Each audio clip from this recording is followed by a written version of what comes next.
জিএসটিৰ জালত প্ৰবঞ্চক পিতা পুত্ৰ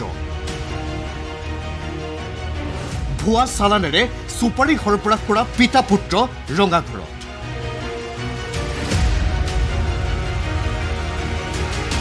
কলকাতাৰ পৰা শশী অংকিতক গ্ৰেপ্তাৰ কৰিলে জিএসটি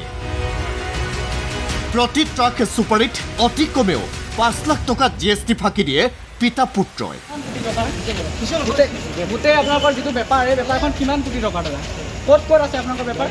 শশী চৌধুৰী আৰু অংকিত চৌধুৰী মহানগৰীৰ কেডাৰ ৰোডৰ ঋতুৰাজ হোটেলৰ সমীপত থকা মেচাৰ্ছ এছকে এণ্টাৰপ্ৰাইজৰ স্বত্বাধিকাৰী শশী আৰু অংকিত চৌধুৰী সাধাৰণ মানুহৰ বাবে নহলেও এই দুই মহান পুৰুষ সুপাৰী ব্যৱসায়ৰ সৈতে জড়িতসকলৰ বাবে তেনেই পৰিচিত মহানগৰীৰ ফাঁচী বজাৰৰ কেডাৰ ৰোডত কাৰ্যালয় খুলি দুই পিতা পুত্ৰই কৰ প্ৰবঞ্চনাৰ কাৰ্যালয় খুলিছিল এই প্ৰবঞ্চনাৰ কাৰ্যালয়ৰ পৰাই ৰিক্ত হয় ৰাজকোষ জিএসটিৰ চোৰাংচোৱা বিভাগৰ গুৱাহাটী শাখাই কলকাতাৰ পৰা গ্ৰেপ্তাৰ কৰা দুই পিতা পুত্ৰই অসমৰ মাজেৰে পাৰ হোৱা সুপাৰী ট্ৰাকৰ জিএসটি ফাঁকি দিয়ে ভুৱা চালানেৰে ফাঁকি দিয়া হয় জিএসটি কিন্তু কেনেদৰে ভুৱা চালানেৰে জিএসটি ফাঁকি দিয়ে শশী অংকিতে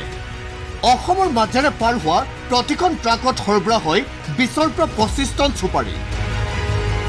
অসমৰ মাজেৰে পাৰ হৈ যোৱা এখন ট্ৰাকত থকা সুপাৰীৰ ওপৰত 18% জিএসটি পৰিশোধ কৰিব লাগে কিন্তু এই ধুৰন্ধৰ চৌধুৰী পিতা পুত্ৰই জিএসটি প্ৰদান নকৰে বিপৰীতে ভুৱা চালানেৰে জিএসটি পৰিশোধ কৰা দেখুৱাই সামগ্ৰী পাৰ কৰি নিয়ে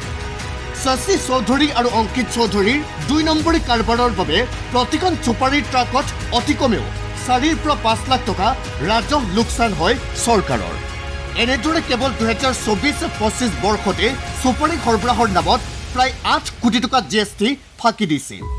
এই তথ্য জিএসটিৰ চোৰাংচোৱা বিভাগে ধৰা পেলোৱাৰ পাছত দুই পিতা পুত্ৰক কলকাতাৰ পৰা গ্ৰেপ্তাৰ কৰে জিএসটি চোৰাংচোৱা বিভাগে ये थोड़ा प्रोड्यूस करेंगे उसको पता चल जाएगा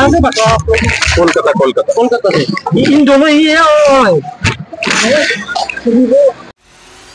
उल्लेख्य जे शशী चौधुरी और अंकित चौधुरीर विरुद्धे जीएसटी फाँकी दिया कार्य एआई प्रथम নহয় 2017 পৰা 2023 ভিতৰত এক বৃহৎ কেলেংকাৰী সংঘটিত কৰি থৈছে যিটোৰ তদন্ত জিএসটিয়ে কৰি আছে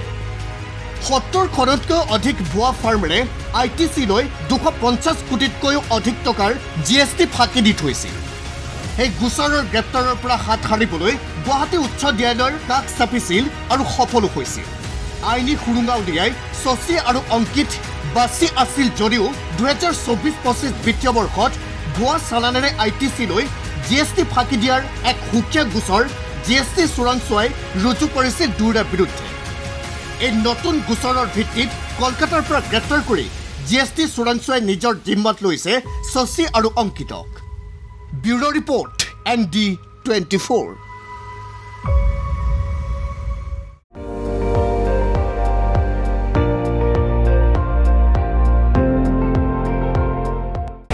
আপুনি চাই আছে ND24 সৰ্বশ্ৰেষ্ঠ নহয় সৰ্বোত্তমৰ দৌৰত